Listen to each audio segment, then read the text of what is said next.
जय हिंद दोस्तों। काफ़ी समय के बाद आज एक कद्दावर नेता, बड़े नेता, बहुत प्रचलित नेता जो कि मध्य प्रदेश के 2 बार चीफ मिनिस्टर भी रह चुके हैं, दिग्विजय सिंह चर्चा में आए। एक समय था जब इनकी हरकतों के कारण ही हफ्ते 2 हफ्ते में एक ना एक बार चर्चा में आ ही जाया करते थे। लेकिन पिछले कुछ समय से कांग्रेस ने इनको ज़रा साइडलाइन कर दिया है। भाई सीधी सी बात है, इतनी बड़ी पार्टी में 2 लोग राहुल बाबा जैसे रहेंगे तो कैसे चलेगा। दिग्विजय सिंह के बारे में भी बहुत पुराने समय से एक बात चली आ रही है कि दिग्विजय सिंह जहाँ पर जाकर हमारा प्रचार कर देंगे वहाँ पर बीजेपी की जीत सुनिश्चित हो जाएगी, क्योंकि ये जाने अनजाने में कुछ भी तरीके से कुछ ऐसी चीज़ें कर देते हैं जो कि घूम फिर कर भाजपा का ही फायदा करा जाती है। अब इसी नए वाक्य को ही ले लीजिए। अब नया वाक्य जो निकल कर सामने आया है, दरअसल क्लब हाउस करके जो एप्लीकेशन है, मुझे तो ये समझ में नहीं आ रहा कि इस पर लोग जाकर बात क्यों करते हैं।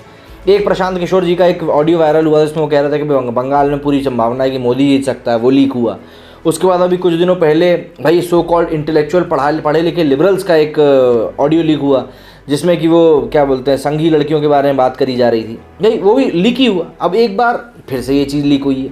इसमें दिग्विजय सिंह से एक पाकिस्तानी पत्रकार हैं जो कि बीबीसी में काम भी कर चुके हैं, वो दिग्विजय सिंह से सवाल कर रहे हैं कि भारत की जो मौजूदा स्थिति है, पीएम मोदी अगर हटते हैं और बीजेपी ऐसी है तो वैसी है, तो ये है तो वो है, तो अगर कांग्रेस को मौका मिलता है तो वो क्या करेगी। इसके ऊपर दिग्विजय सिंह ने कुछ जवाब दिए। काफी लंबा चौड़ा जवाब था। Democracy was not there in Kashmir when they revoked Article 370.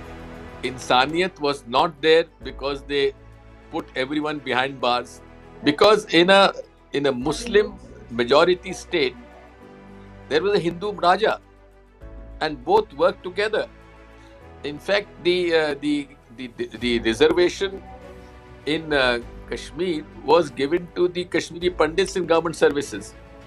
So therefore, the decision of revoking Article 370 and reducing the statehood of J&K is extremely, I would say, sad decision. And the Congress party would certainly have to have a relook on this issue. उनका कहना basically जैसा कि आपने अभी सुना यही था कि भाई अगर कांग्रेस सत्ता में आती है तो हम लोग पूरी कोशिश करेंगे कि हम जो 370 का जो डिसीजन था उसके ऊपर दोबारा सोचें।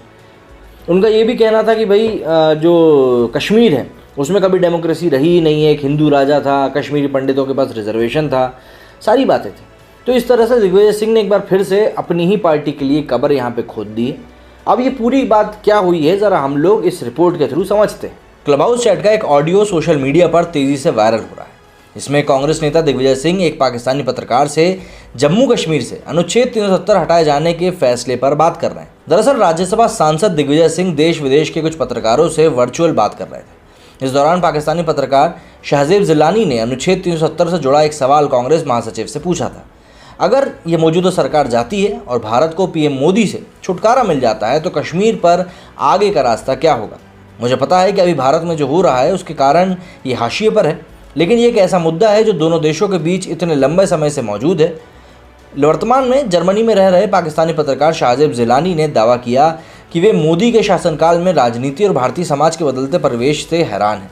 उन्होंने आरोप लगाया कि भारत में प्रेस की स्वतंत्रता सिकुड़ गई है। जम्मू कश्मीर में अनुच्छेद 370 के निरस्त होने से भारत और पाकिस्तान के बीच संबंध तनावपूर्ण हो गए।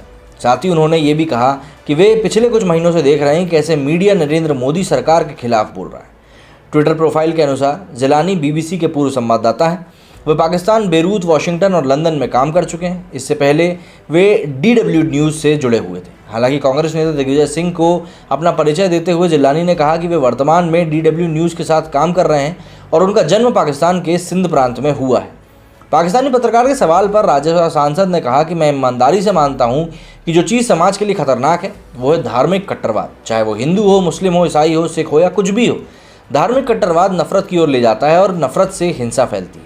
उन्होंने कहा कि इसलिए मुझे लगता है कि द्वेष, बीमारी और वायरस धार्मिक कट्टरवाद हैं।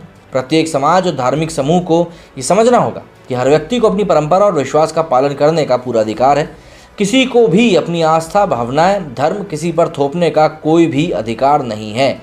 इसके अलावा कांग्रेस नेता ने ऑडियो में आरोप लगाया कि जब जम्मू कश्मीर से अनुच्छेद 370 को हटाया गया तब कश्मीर में लोकतांत्रिक मूल्यों का पालन नहीं किया गया। इस दौरान इंसानियत को ताक पर रखा गया और इसमें कश्मीरियत भी नहीं थी। सभी को कालकोठरी में बंद कर दिया गया था क्योंकि मुस्लिम बहुल राज्य में एक हिंदू राजा था। सिंह ने कहा कि दोनों ने साथ काम किया था। दरअसल कश्मीर में सरकारी सेवाओं में कश्मीरी पंडितों को आरक्षण दिया गया था, इसलिए अनुच्छेद 370 को रद्द करना और जम्मू कश्मीर का राज्य का दर्जा कम करना अत्यंत दुखद निर्णय है। हमें निश्चित रूप से इस मुद्दे पर फिर से विचार करना होगा। दिग्विजय सिंह ने पाकिस्तानी पत्रकार से मोदी सरकार के अनुच्छेद 370 को निरस्त करने के फैसले पर विचार करने का वादा किया। अनुच्छेद 370 जिसके कारण जम्मू कश्मीर को इंडिपेंडेंट के बाद भी शेष भारत से अलग रखा गया था, जिसके कदम पर कांग्रेस या अन्य सरकारों ने वहां तनावपूर्ण माहौल पैदा किया था, घाटी में हिंदुओं का नरसंहार हुआ था। दिग्विजय सिंह कहते हैं कि वे कश्मीरी पंडित ही थे जिन्हें नौकरियों में आरक्षण मिला। यानी इसका मतलब क्या था कि राज्यों के मुसलमान द्वारा घाटी में हिंदुओं के साथ अच्छा व्यवहार किया गया था, जबकि सच्चाई ये है कि मुस्लिम कट्टरपंथी और जिहादियों ने हिंदू महिलाओं के साथ बलात्कार, हत्या और कश्मीर में नरसंहार कर उन्हें भगा दिया था। बता दें कि अपने घोषणा पत्र में भाजपा ने जम्मू कश्मीर राज्य से अनुच्छेद 370 को निरस्त करने का वादा किया था। केंद्र की मोदी सरकार ने 5 अगस्त 2019 के दिन जम्मू कश्मीर राज्य को विशेष दर्जा देने वाले संविधान के अनुच्छेद 370 और 35A को निरस्त कर दिया था। साथ ही राज्य का पुनर्गठन कर उसे 2 केंद्र शासित प्रदेश जम्मू कश्मीर और लद्दाख में बांट दिया था। इसी बात की मिर्ची कई सारे नेताओं को लगी हुई है, क्योंकि जब से भारत देश आज़ाद हुआ है और जब जब धारा ये जो 370 है इसको हटाने की बात करते हैं, तब हमें एक ही चीज़ बताई जाती थी एक ही पार्टी के द्वारा कि इसको अगर हटाएंगे तो देश में माहौल बिगड़ सकता है, देश में सांप्रदायिक दंगे हो सकते हैं, और भी काफ़ी कुछ चीज़ें थी जिनको बोल बोल के हमें लगातार डराया जाता था, बताया जाता था कि क्यों इस विशेष दर्जे को कोई छू भी नहीं सकता। लेकिन जब भाजपा ने ये काम किया तो कुछ भी नहीं हुआ। इसीलिए जब भी कोई निर्णय की बात की जाती है और उसमें कांग्रेस का दखल आता है तो जाहिर सी बात है उसके ऊपर शक की सुई सीधे तौर पर चली जाती है कि भाई यहाँ पर चीज़ें सीधी नहीं है, यहाँ पर कुछ ना कुछ गड़बड़ ज़रूर चल रही है। और जिस तरीके से यहाँ पर दिग्विजय सिंह का ये ऑडियो लीक हुआ है उससे तो और भी चीज़ें क्लियर हो ही गई हैं कि भाई किस तरीके से चीज़ें होनी चाहिए थी और किस तरीके से चीज़ें हुई हैं। मतलब आप देखिए ना मानसिकता क्या है। ये लोग दिल में अभी भी यही अरमान बसाए बैठे हैं कि भैया हम तो जब आएंगे तब 370 को लेकर फिर से विचार करेंगे। मतलब राजनीति को गर्म करने का एक टॉपिक इनने पहले से ही गर्म करके रखा है कि जब भी मौका पड़ेगा तो हम इस बारे में एक तार छेड़ देंगे। और भाई बात वही है ना कि मीडिया जिस चीज़ को सपोर्ट कर देता है उसको लेकर तो पूरा देश बात करने लगता है। सीधी सी बात यही होती है। जबकि लोग समझना चाहिए लोगों को कि जिन चीज़ों को आपको तवज्जो नहीं देनी चाहिए उनको आपको तवज्जो नहीं देनी चाहिए। भाई एक अगर मैं गलत नहीं तो मैं आपको बताऊं कि दिग्विजय सिंह ने यहाँ तक घोषणा भी करी थी कि अगर वो जीत के हैट्रिक लगाते हैं मध्य प्रदेश में तो वो ऑस्ट्रेलिया घूमने जाएं। तो इस तरह की बातें दिग्विजय अपने पास्ट में कर चुके हैं, बड़े नेता रहे हैं कांग्रेस के, इसलिए ज़्यादा कोई उनको कुछ कहता नहीं। लेकिन पिछले काफ़ी समय से वो साइडलाइन हो चुके हैं क्योंकि उनको भी पता है कि कांग्रेस की जो नाव है कहीं भी जा नहीं रही है, बस जहाँ पे है ठहरे हुए पानी में खड़ी हुई है, और वो भी एक ऐसे इंसान के साथ जिसको कि मतलब चप्पू भी चलाना नहीं आता। जाहिर सी बात है यहाँ पे चप्पू की बात हो रही है तो चप्पू चलाने वाले को भी आप समझ ही गए होंगे।